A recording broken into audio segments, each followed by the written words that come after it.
Assalamualaikum warahmatullahi wabarakatuh. Innal hamdalillah nahmaduhu wa nasta'inuhu wa nastaghfiruh wa na'udzu billahi min syururi anfusina wa min sayyiati a'malina. May yahdihillahu fala mudhillalah wa may yudlil fala hadiyalah. Asyhadu an la ilaha illallah wahdahu la syarikalah wa asyhadu anna Muhammadan abduhu wa rasuluhu la nabiyya ba'da. Amma ba'du. Puji dan syukur marilah kita panjatkan kehadirat Allah Subhanahu wa Ta'ala, karena atas kasih sayangnya lah kita masih diberi waktu untuk hidup, sebuah kesempatan untuk memperbaiki diri sampai detik ini. Sholawat beserta salam semoga tercurah limpahkan kepada junjungan kita Nabi besar Muhammad Sallallahu Alaihi Wasallam beserta keluarganya, para sahabatnya, juga kita sebagai pengikutnya hingga yaumil qiyamah. Amin ya Allah ya Rabbal Alamin. Al-Quran merupakan salah satu mukjizat yang Allah turunkan kepada nabinya, yakni Nabi Muhammad Sallallahu Alaihi Wasallam. Kata mukjizat ini mengindikasikan bahwa sesungguhnya Al-Quran tidak dapat disamakan dengan kitab-kitab lainnya, karena Allah pun memaktubkan ataupun membuktikan bahwa kata mukjizat ini merupakan kata yang bermakna istimewa dalam Al-Quran surat An-Nisa ayat 174. A'udzu billahi minasyaitonir rajim. Bismillahirrahmanirrahim.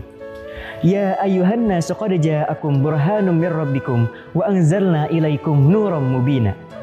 Dalam ayat ini Allah mengartikan bahwa Al-Quran itu adalah nuram mubina ataupun cahaya yang nyata.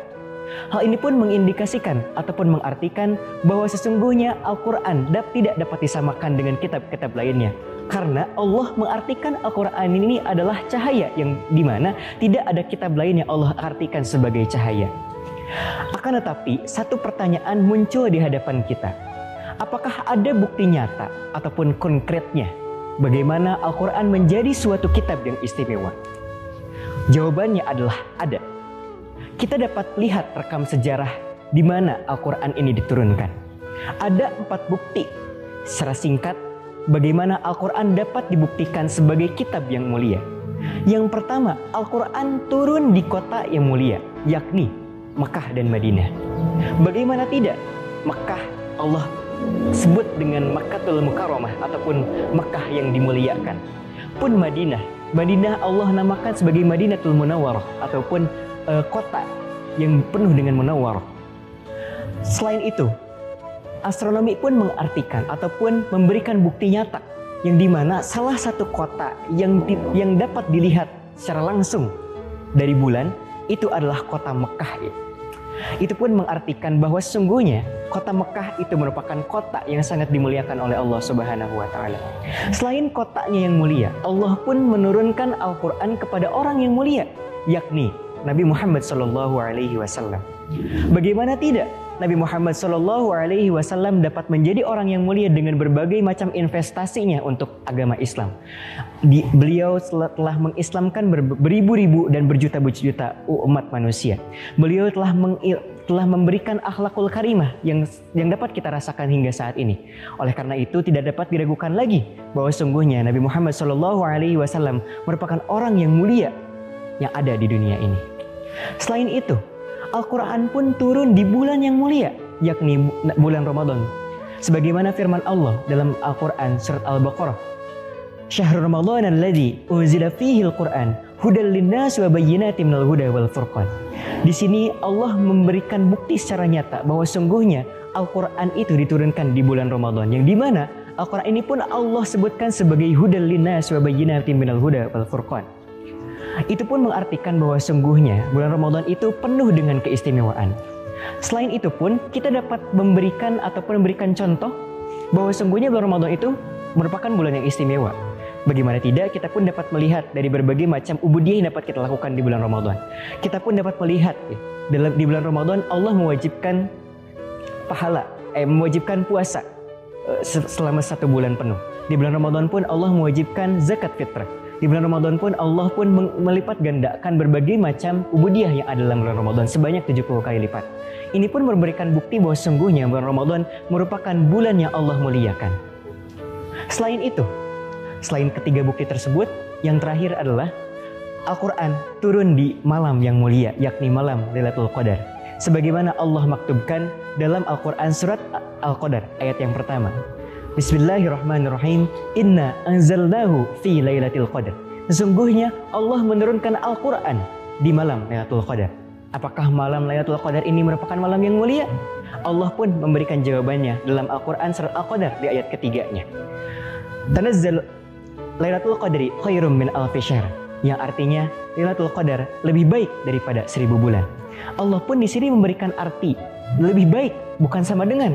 Maka artinya kalau kita menyamakan ataupun beribadah di bulan Ramadan, maka itu akan lebih baik dibandingkan dengan 1000 bulan.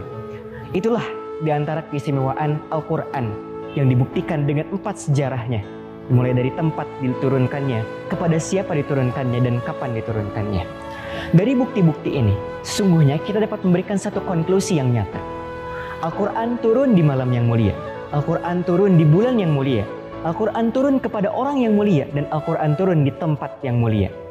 Maka kita pun dapat menyimpulkan bahwa sungguhnya di mana ada Al-Quran, hal tersebut menjadi sesuatu yang mulia. Nah, yang jadi pertanyaannya adalah bagaimana kita memposisikan Al-Quran dalam kehidupan kita?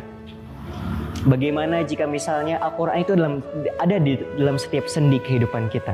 Bagaimana Al-Quran ada di setiap keluarga kita? Bagaimana Al-Quran ada di sekolah kita? Bagaimana Al-Quran ada di wilayah kita? Bagaimana Al-Quran ada di negara kita? Dan bagaimana Al-Quran ada di dunia ini? Insya Allah, Allah memuliakan hal tersebut ketika kita meliputi ataupun memberikan posisi Al-Quran dalam setiap kehidupan kita. Begitupun sebaliknya, kalau misalnya kita menafsirkan keistimewaan dari segi sejarah tersebut, sebaliknya pun kita pun dapat bisa menyimpulkannya. Kita pun dapat menyimpulkan bahwa sungguhnya hal-hal mulia yang ada dalam kehidupan kita itu senantiasa menyelimuti Al-Quran. Kotak mulia, malam mulia, bulan mulia, dan orang yang mulia. Maka oleh karena itu kita pun harus berdoa mudah-mudahan ketika kita dekat dengan Al-Quran, ketika kita senantiasa membaca Al-Quran, ketika kita senantiasa mengamalkan isi dari Al-Quran, mudah-mudahan kita dapat menjadi orang yang mulia juga. Mungkin itu yang dapat saya sampaikan. Terima kasih atas segala perhatian. Di sisa bulan Ramadan ini, mudah-mudahan kita dapat senantiasa semakin mendekatkan diri kepada Al-Quran, memperbanyak tilawahnya, memperbanyak mentadaburinya, dan memperbanyak mengamalkannya. Mudah-mudahan kita dapat dilabeli takwa selepas dari bulan Ramadan ini. Amin ya Allah ya Rabbal Alamin. Saya Muhammad Nadil Al-Ghifari. Wassalamualaikum warahmatullahi wabarakatuh.